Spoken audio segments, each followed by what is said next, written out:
정치 구구단 두 분과 함께합니다. 이수길 시사인 선임 기자, 김우석 미래전략개발연구소 부소장 나오셨습니다. 두 분 어서 오십시오. 안녕하십니까. 이은혜 후보자 어떻습니까? 본인이 결단해야 합니까? 그래도 헌법재판관으로 지명을 해야 합니까? 저는 본인이 좀 결단을 하는 게 어떨까라는 생각이 듭니다. 왜냐하면 어저께 그러니까 개인사를 들어보면 굉장히 딱한 부분이 있기는 한 것 같아요. 조금 전에 저희가 시청자분들과 같이 들어봤어요. 네, 그래서 뭐 8번의 위장 전입을 할 수밖에 없는 사연들을 그러니까 본인도 이렇게 얘기하고 싶지는 않았겠지만 일단 공직 후보자가 됐으니까 결국은 뭐 공개를 지금 할 수밖에 없는 상황이 됐는데. 그런데 어쨌든 그 원칙은 지금 2005년 이후에는 위장 전입을 인정하지 않는 쪽으로 지금 인사의 이 문재인 정부의 전반적인 인사 원칙이 만들어지고 있잖아요. 근데 이렇게 개인적인 사정 하나하나 다 따져서 받아들여주다 보면 결국 이 위장 전입에 대한 인사 원칙은 무너질 수밖에 없는 상황이 될 수밖에 없는 것 같고요. 그러면 그거를 다 인정할 만큼 헌법재판관 후보자로서 반드시 있어야 되는 부분이 지금 다 이렇게 드러나 있냐 하면 또 그 부분도 아니거든요. 그래서 대법원장이 그 부분에 대해서 좀 판단을 좀 더 엄격히 해서 추천을 했으면 좋았겠다라는 게 첫 번째 생각이고 네.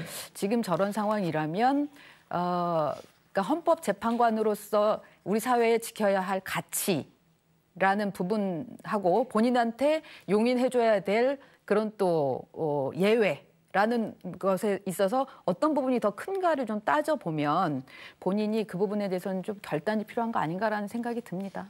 김우석 부소장 생각은 어떻습니까? 일단 말씀하시는데 동의를 하고요. 지금 사실 헌법재판소가 우리 사회를 지키는 마지막 그 보루 같은 위치에 있어요. 뭐 행정부, 뭐 입법부도 있지만 결국 마지막엔 사법부고 사법부에서 마지막에 의뢰하는 게 헌법적 그 권위를 가지고 해석해내는 게 헌법재판소 아니겠습니까? 거기에서 핵심적인 역할을 하는 헌법재판관이 뭐 개인적으로 여러 가지 죄송합니다. 예. 여러 가지 사연이 있겠지만 그럼에도 불구하고 당당하게 재판을 하기 위해서라도 이런 부분들은 어떻게 보면 원칙이나 아니면 기본적으로 사회에 대해서 가지고 있는 공감대나 이런 것들에 부합되지 않는다라고 하면은 본인이 충분히 이거는 결론을 좀 내려야 할 것 같고 본인이 그렇게 안 하더라도 어떻게 보면 사법부 내에서도 이런 분위기에 있어서 일정 정도 판단을 해가지고 제대로 된 검증된 인사를 하는 게 사법부가 가지고 있는 권위에도 도움이 되지 않나 이런 생각이 듭니다. 어떤 면에서 보면 말이죠. 김명수 대법원장이 추천했다고는 하지만 김명수 대법원장도 문재인 정부 출범 이후에 지명이 돼서 대법원장이 됐고 또 남다른 법관의 길을 걸어왔고 30년 동안 판사만 했던 사람의 내공을 한번 보여드리겠다라고 국민에게 약속을 했고 그런 면에서 보면 김명수 대법원장뿐 아니라 문재인 정부에게도 이은혜 후보자 인사청문회 과정에서 드러난 이 위장 전입 문제는 좀 부담이 될 수 있겠다. 아무리 청와대가 인사검증을 하지 않았다. 대상이 아니라고 하더라도. 네, 그렇습니다. 이번에 일단 여러 가지 측면에서 그 김명수 대법원장에 대해서는 좀 실망감을 갖게 되는데 사법부에 대한 개혁이라는 측면에서도 취임하고 나서 사실은 많은 부분에서 좀 변화가 있지 않을까라고 생각했는데 오히려 지금 그 반대적인 양상이 벌어지고 있어서 좀 아쉬움이 있고요. 이번 인사 부분도 아까 말씀드린 대로 좀 더 검증을 철저히 해줬었으면 좋겠다는 생각이 들고 그리고 이 차제에 지금 뭐 청와대하고 대법원 사이에 이 검증 문제를 놓고 어디에 책임이 있느냐 공방이 벌어지는 양상이 돼버렸는데 예. 차라리 정리가 좀 됐으면 좋겠습니다. 이를테면 뭐 확실하게 권한을 줘서 그러면은 대법원이 추천하는 쪽 야당 추천, 여당 추천 다 각각의 책임이 있으니까 각각의 책임지고 철저하게 조사해서 앞으로는 추천해라. 우리 소관 아니다라고 얘기를 하든가 그러지 않고 어쨌거나 대통령이 임명하는 자리인 만큼 최종적인 부분에 있어서 책임이 있다면 야당 추천, 이를테면 지금 야당이 추천한 부분에 대해서 그럼 우리가 야당을 간섭하는 거 아니냐 이런 그 논란이 일 수도 있다라는 거를 지금 변명으로 하고 있는데 그렇게 할 게 아니라 야당에 우리가 걸러본 바에 따르면 이런 문제가 있는데 이런 부분에 대해서 그럼 야당 내에서 판단해서 다시 한번 올려달라 이렇게 내부적으로 할 수 있는 그 공식적인 프로세스들이 한번 정리가 되는 그런 계기가 됐으면 그렇죠. 합니다. 지금 말씀하신 부분이 중요한 게 헌법재판관이나 대법관은 뭐 추천하는 기관이 다를 수가 있단 말이죠. 그럴 경우에 인사검증을 그 해당 기관에서 한다고는 하는데 청와대는 어쨌든 간에 그 정부 기관의 최고 기관으로서 인사검증할 수 있는 수단과 역량을 갖고 있지만 야당이나 다른 정부기관, 뭐 사법부 이런 데는 좀 청와대만큼 인사검증하기가 아무래도 어려운데 말이죠. 이 기회에 그 인사검증 시스템을 체계화해야 한다는 이수기 기자 생각에 동의하십니까? 맞습니다. 이거는 사실은 이게 국정농단하고도 관련이 있는데 청와대하고 대법원하고 이게 교류를 하는 게 어떻게 보면 정권의 권한을 딜을 하는 것처럼 보였는데 이런 부분들이야말로 정말 소통을 잘 해가지고 인사검증 같은 경우 이런 거는 좀 서로 도움을 줘가지고 결국은 이게 국정에 굉장히 중요한 거예요. 사실은 인사 문제가 인사가 만사라고 그러지 않습니까? 그런 면에 있어서 지금 대법원의 인사가 다르고 정부의 인사가 다르지 않아요. 국민들이 보기엔 그게 다 정부의 인사거든요. 예. 그런 면에서 최종적으로 정부가 그것을 한다라고 하면은 정부에서 대통령이 결국 국가 수반이니까 대통령실에서 일정 정도 검증을 하고 백데이터는 제공을 하고 이런 시스템이 있어야 하는데 야당 추천도 마찬가지입니다. 야당 추천을 뭐 특별하게 무슨 가치 판단을 하거나 이러라는 얘기가 아니거든요. 팩트만 중심으로 해가지고 하고 그것을 국회에 또 자료를 보내고 그래서 국회에서 인사청문회가 보다 실질적으로 하는데 도움이 되고 이런 입법부, 사법부, 행정부가 유기적으로 해가지고 국민들이 보기에 짜임새 있는 정부가 되는 게 국민들이 바라는 거 아닌가라는 생각이 듭니다. 네. 지금 두 분 말씀 듣다 보니까 이런 생각이 듭니다. 이 세상에 사연 없는 사람이 누가 있겠습니까? 이런 말씀들 많이 하시고 들으셨죠. 그런데 공직을 맡는 사람에게는 그 사연이 그대로 통용되지만은 않는다. 왜냐하면 그 누구보다도 엄격한 기준, 잣대에 맞춰야 하는 게 공직 후보자 아니겠습니까? 그런 생각이 들고요. 동시에 인사검증 시스템, 청와대와 야당, 각 정부기관, 사법부까지 한번 서로 소통하고 이번 기회를 통해서 인사검증 시스템을 보다 정밀하게 가꾸는 그런 노력이 좀 필요해 보인다 이런 생각이 듭니다. 헌법재판관 후보자들에 대한 인사청문회가 진행되고 있는데 우리 사회의 변화를 가늠해 볼 수 있는 그런 질문과 대답들이 헌법재판관 후보자 인사청문회 과정에서 나오고 있습니다. 동성애 문제 상당히 민감한 문제인데요. 이 부분에 대한 질문과 대답 한번 들어보시죠. 전 개인적으로 동성애라는 건 무슨 찬성 반대나 옳고 그른 문제가 아니라 현재 그 다수자인 이성애와 다른 성적 지향을 저는 가리킨다고 봅니다. 그래서 일종의 소수자인 거죠. 마치 의원님 아시다시피 왼손잡이가 대략 10% 미만인데 어찌 보면 그와 유사하지 않느냐 싶어서 최근에 미국 연방대법원 세계 각국에서 동성애를 좀 허용하는 쪽으로 나가고 있고요. 그래서 그런 것들에 대해서 우리 사회가 좀 진지하게 모색할 때가 됐다 이렇게 보고 있습니다. 동성혼을 찬성하는 입장인가 반대하는 입장인가 이것만 말씀해 주세요. 저는 앞으로 받아들여야 될 분야로 봅니다. 받아들여야 된다. 네.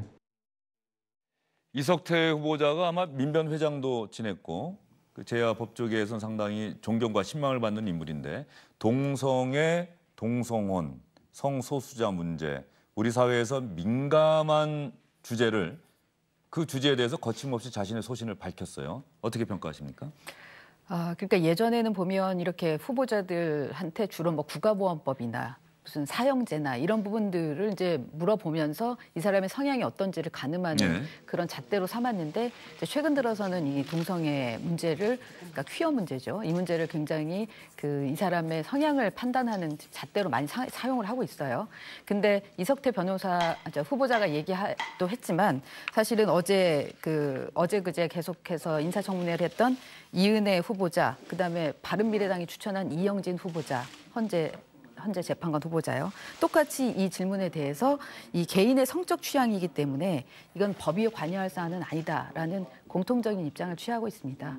이제 이런 상황을 보면 결국은 이제 이 문제가 이 개인이 선택을 해서 할 수 있는 사안이 아니고 결국은 본인이 주어진 이 성적 취향이라는 부분들 이 부분에 대해서 이제 인정하고 그러나 이게 없던 게 만들어지는 상황이라면 우리가 서서히 사회적 합의를 통해서 이 우리 사회 안에서 수용할 수 있는 부분으로 가야 되는 거 아니냐.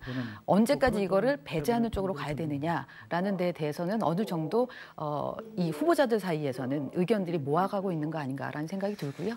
대한민국 헌법재판관 후보자 인사청문회에서 동성애 문제에 대한 후보자의 소신을 묻고 또 거기에 대해서 자신은 소수의 문제다. 왼손잡이와 비슷한 것 아니겠느냐. 동성혼도 받아들여야 하는 방향으로 가야 한다고 본다. 이런 소신을 밝혔습니다. 그런데 지금 우리 기독교 이런 또 보수 진영에서는 동성애 문제, 동성혼에 대해서 상당한 반감을 또 나타내고 있단 말이죠. 네. 이런 우리 사회의 상황 속에서 헌법재판관 후보자의 저 답변 상당히 논란이 될 수밖에 없을 것 같은데.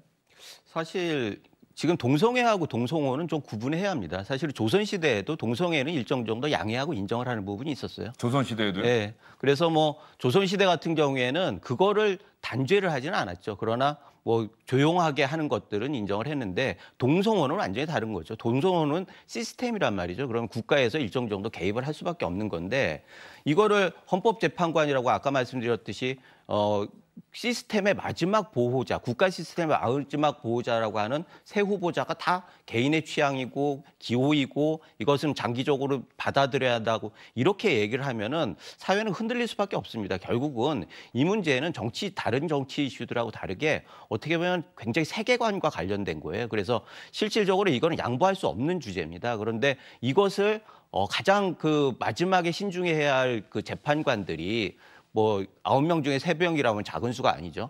이런 수가 만약에 이게 인정을 해야 한다라고 하면은 끊임없이 사회가 서로 암투를 할 수밖에 없어요. 지금 퀴어 축제만 해도 얼마나 문제들이 많습니까? 사실은 굉장히 치안의 문제도 있고 표현의 자유나 이런 것들에 대해서 의문점들을 많이 가지고 있는데 이게 만약에 법원에서 일정 정도 수면이 올라간다라고 하면은 사회는 정말 혼란스러워질 거기 때문에 많은 사람들이 우려를 하는 거죠. 게다가 그 기관이 헌법재판소라고 하면은 그런 부분들에 대해서는 보수 진영이 아니더라도 꼭 이걸 그렇게 했어야 하나라고 하는 의구심을 가지고 있는 사람들이 굉장히 많을 것입니다.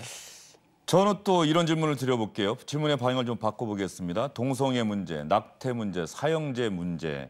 그동안 우리 사회는 오랜 시간 동안 나름대로 이런 문제들에 대한 결론은 정해져 있었어요. 정답이라는 게 있었던 사회인데 이제는 과연 정답이 있는 사회냐.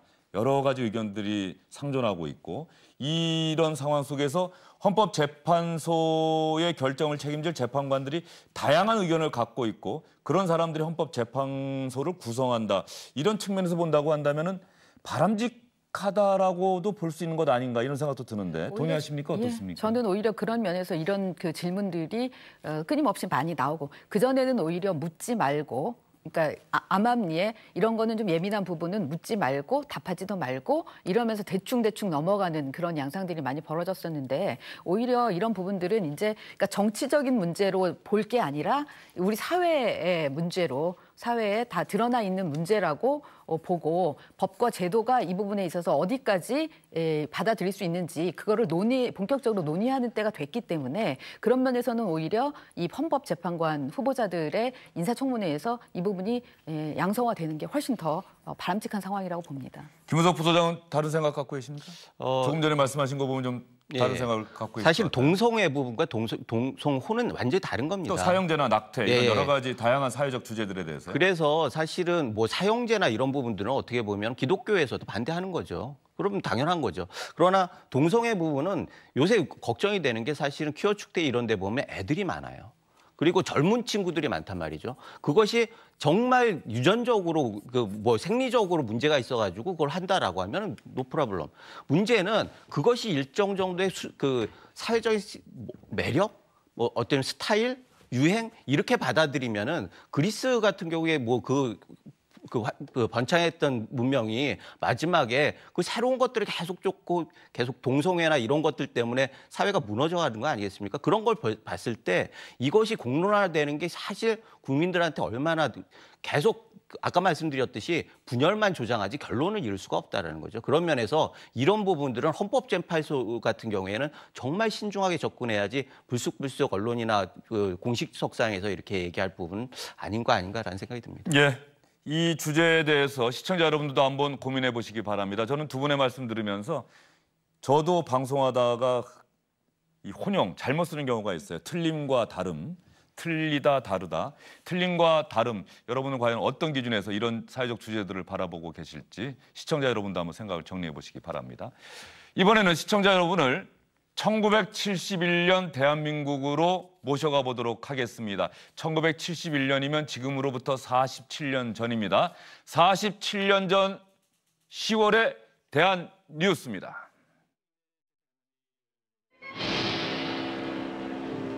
일부 불순 학생들의 선동으로 연일 데모 속에 혼란을 거듭하던 학원의 질서 확립을 위해 지난 10월 15일 서울특별시장의 요청으로 학원에 진주했던 위수군이 8일 만인 지난 23일을 기해 학원으로부터 모두 철수했습니다. 학문 연구와 지적 훈련을 그 최고의 목표로 하고 있는 학생들이 일부 과격한 학생들의 선동으로 지성을 포기하고 이성을 잃고 학원의 질서는 물론 사회 질서마저 혼란을 초래했기에 박정희 대통령은 지난 15일 학원 질서 확립을 위한 국외항에 달하는 특별 명령을 통해 학원의 질서 확립을 촉구했던 것입니다.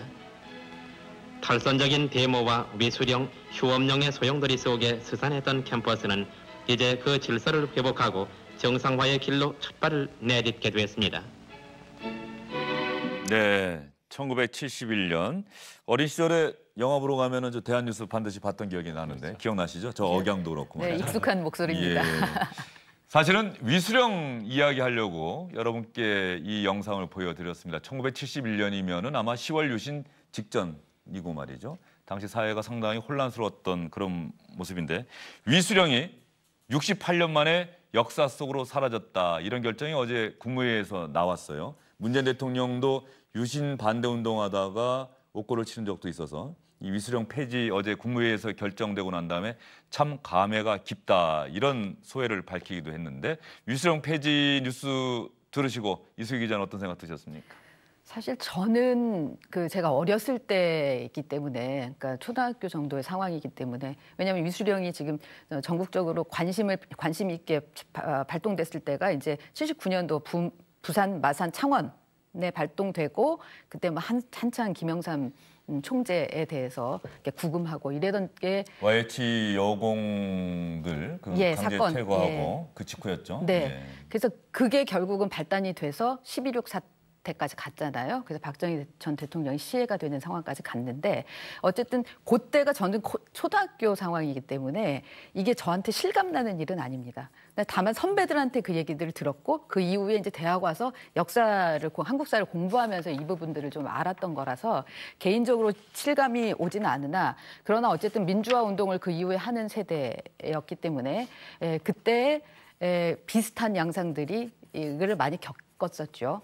그리고 제가 이번 이 상황을 뉴스를 보면서 86년에도 위수령이 발동될 뻔하다가 그때 직전에 취소됐다. 1987년 6월 항쟁 때. 네, 87년 6월 항쟁 때. 그 얘기를 보면서 그때도 큰일을 한번 직접 경험할 수 있었겠구나라는 생각이 들더라고요. 어쨌든 위수령이 계엄령과는 달리 거의 효력은 비슷할 수 있는데 효과는 비슷한 군부대가 출동을 하는 거니까. 그러나 계엄령과 달리 이 대통령의 그냥 명령만으로 할 수 있는 거기 때문에 훨씬 더 쉽게 발동될 수 있는 거였잖아요. 그런 면에서 좀 위험성이 컸고 악용되는 바가 많았는데 그게 역사 속으로 지금 사라졌다니까 긴급 조치에 이어서 또 하나의 대통령의 남용할 수 있는 권한이 없어졌다라는 데서 의미를 찾을 수 있을 것 같습니다. 어떤 면에서 보면은 87년 6월 항쟁이 벌써 30년이 넘었는데 30년 넘게 위수령이라고 하는 이 제도가 존속해 왔다는 것도 우리가 한번 돌이켜 볼 만한 문제였던 것 같습니다. 우리 사회가 그만큼 성숙했던 것 같은데 조금 전에 위수령 여러분 시청자 여러분 보셨습니다만 어쨌든 간에 다시 한번 보여주실래요? 위수령이 어떤 제도인지 조금 전에 컴퓨터 그래픽 화면 한번 보여드리고 나서 김우석 부소장께 질문을 드리겠습니다. 저 부분이 상당히 문제가 됐던 거죠. 국회 동의 없이 군부대가 시위 무력 진압 가능하다. 통상적으로 치안은 경찰이 담당해야 하는데 저거 군대를 동원할 수 있는 근거 조항이 됐다라고 하는 것이죠. 위수령 폐지 지난 촛불 집회 때 뒤늦게 알려진 거 아니겠습니까? 위수령 검토 있었다 이런 사실이 알려지면서 사실 위수령이 새롭게 어떤 여론의 조명을 받았는데 이번에 끝내 폐지가 됐어요. 사실 군부대가 치안 유지한다라는 건 넌센스입니다. 사실은 지난번에 그 전두환 정권 때 광주 민주화운동 때 군대를 할 때도 청와대 내부에서도 문제 제기가 꽤 있었다고 그래요. 실제로 군인들은 보호 장비가 없기 때문에 전쟁을 하듯이 시위 진압을 할 수밖에 없습니다. 보통 뭐 전경이나 이런 사람들은 뭐 보호 장비가 아주 무겁고 두텁죠. 그런데 돌을 던진다 그럴 때는 버틸 수 있는데 군인 같은 경우에는 그런 게 전혀 없거든요. 그런 면에서 만약에 돌을 던졌을 때 대응할 수 있는 게 과잉 대응밖에 할 수가 없는 거예요. 그런 면에서 위수령이나 뭐 계엄령도 마찬가지. 계엄령은 원래 헌법에 근거가 있었다지만 위수령 같은 경우에 헌법적 근거가 없기 때문에 없어지는 건 너무나 당연한 겁니다.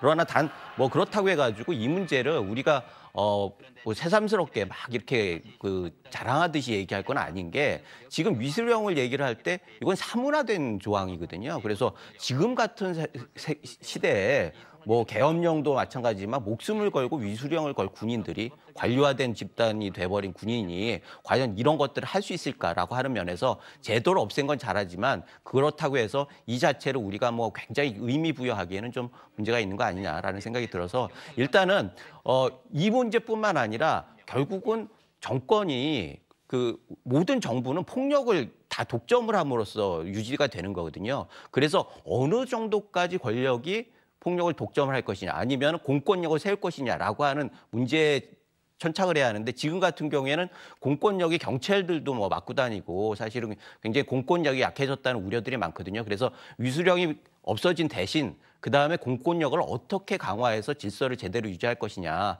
지난번에 뭐 어떤 법법 상황이 이런 뭐 김기춘 실장 때도 그렇지만 그런 상황이 있어서 공권력이 그냥 보고만 있고 방치하는 이런 상황이 벌어진다라고 하면 오히려 그것이 더 사회를 혼란시키는 거 아닌가라는 생각이 듭니다. 예, 김우석 부소장 얘기 중에 일단 저희 팩트 체크가 지금은 안 되는데 1980년 5월 광주민주화운동 당시에 광주의 위수령, 계엄령 이런 사태에 대해서 청와대 내부에 논란이 있었다. 이 부분은 좀 확인이 필요한 이야기 같습니다. 예, 그 부분은 좀 확인을 해봐야 될 것 같고요. 어쨌든 간에 위수령 폐지에 대해서 위수령 폐지 이후에 어떤 사회적 질서를 유지하는 방안 이런 부분들도 대안을 마련해 놓고 있어야 한다라고 말씀하셨는데 그 부분에 대해서는 사실 이미 우리 사회가 충분히 경찰력 갖고도 사회적 치안이 유지될 수 있는 상황이 아닐까. 물론 앞으로 또 어떤 일이 벌어질지는 모르겠습니다만 아마 김우석 부소장의 생각이 또 반대하실 것 같은데. 네, 심지어 자치경찰을 얘기할 정도로 그냥 우리가 이 제도와 시스템으로 그 부분에 있어서만큼 좀 성숙되지 않았나 싶고요. 뉴스가 나오는 부분들은 그만큼 그게 일탈이기 때문에 뉴스로 나오는 부분이고 그런 거는 이 시스템 안에서 정리해 나갈 수 있지 않을까 싶습니다. 그런 걸 고민한다고 경찰력을 강화한다거나 또 다른 쪽에 공권력 부분을 키워야 한다거나 이런 쪽에 얘기 나오는 거는 좀 넌센스 아닐까 싶기도 하고요. 공권력은 사실은 권위가 있으려고 하면 공평해야 합니다. 어떤 상황에서도 똑같은 기준으로 적용이 돼야 하는데 지금 그런 거에 대해서 문제 제기를 하는 경우가 많이 있다는 거죠. 예, 어쨌든 위수령 폐지는 시대적 흐름입니다. 당연하다고 생각하시는 분들이 참 많으실 것 같고요. 68년 만에 위수령이 역사 속으로 사라졌다. 이제 우리 사회는 그만큼 한 걸음 더 나은 방향으로 나아가고 있다. 뭐 이렇게 생각해도 무방할 것 같습니다. 제 결론에는 동의하시는 거죠? 그렇죠. 예. 이 제도가 얼마나 허점이 많았냐면 그동안에 이렇게 그러니까 업데이트를 시켜야 되는데 안 했기 때문에 이를테면 위수령은 시도지사의 요청에 의해서 발동이 된단 말이에요. 근데 서울, 부산 각 도지사까지만 돼 있는 거예요. 그럼 그 이후에 만들어진 광역시의 단체장, 이를테면 뭐 울산광역시장, 광주광역시장 이런 사람들은 지금 요청을 할 수 있는 대상으로도 법에 들어가 있지 않습니다. 그 명령에. 그러니까 그 정도로 허점이 있는 상태에서 이제 사문화되다시피 했었는데 이번 기회에 이 문제점이 드러났으니까 정리를 하는 건 맞는 거죠. 예. 지금 오후 2시 58분 20초를 지나고 있습니다. 시간은 다 돼가는데 한 가지 소식을 더 두 분과 함께 짧게라도 이야기를 해보고 싶습니다. 밥 우드워드 기자, 미국의 대기자죠. 70대 노 기자고 워터게이트라고 하는 대특종을 했던 기자인데 공포, 백악관의 트럼프라는 책이 출간이 됐고 이제 미국에서 본격적으로 논란이 되고 있는 것 같습니다.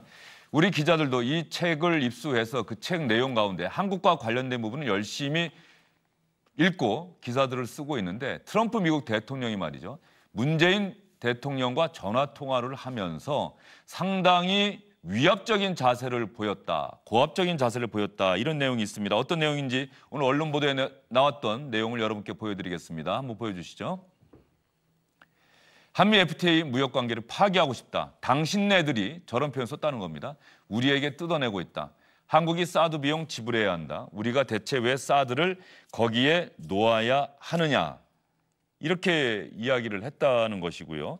하도 트럼프 대통령이 문재인 대통령에게 고압적인 자세로 윽박지르니까 백악관에서 일하는 보좌진들 사이에서는 트럼프 대통령은 중국, 러시아, 북한 이런 국가들보다 어떻게 우리의 동맹인 한국의 대통령을 더 적대시하느냐 이런 냉소적인 유머를 했다 이런 얘기도 있어요. 예, 그래서 그 트럼프 대통령이 한미 FTA를 폐기하겠다라는 그런 친서를 그 책상에다가 넣어놨었는데 보내려고 사인해서 보내려고 했는데 그거를 그 게리 콘인가요?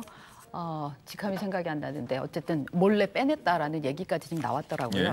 근데 이제 이 부분은 사실 좀 그러니까 확인이 필요한데 왜냐하면 제가 책을 정확하게는 안 봤지만 이 통화가 됐다는 날짜가 1월 19일이더라고요. 그러니까 올 1월 19일 그 통화에서 그랬다는데 올해 19일은 통화한 게 없어요. 1월 10일하고 2월 2일 날 예. 지금 돼 있는데 2월 2일에 한미 FTA에 관련된 얘기를 했다고 한 그 보도가 나와 있기 때문에 2월 2일 상황을 아마 뭐 날짜를 좀 틀렸을지는 모르겠는데요. 어쨌든 그 즈음의 상황이 그 트럼프 대통령이 계속해서 우리에 대해서 무역 적자를 얘기하고 있었기 때문에 어느 정도는 그런 흐름들이 있었지 않았나 싶습니다. 예.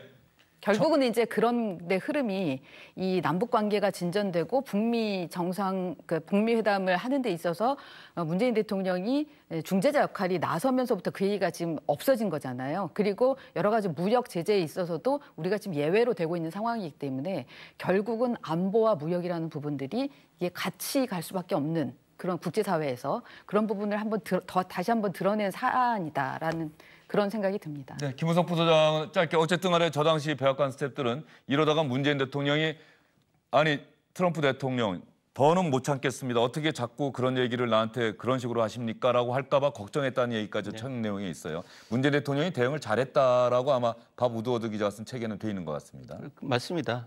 전략적 인내죠, 그것도. 사실은 전략적 인내. 그렇죠. 네.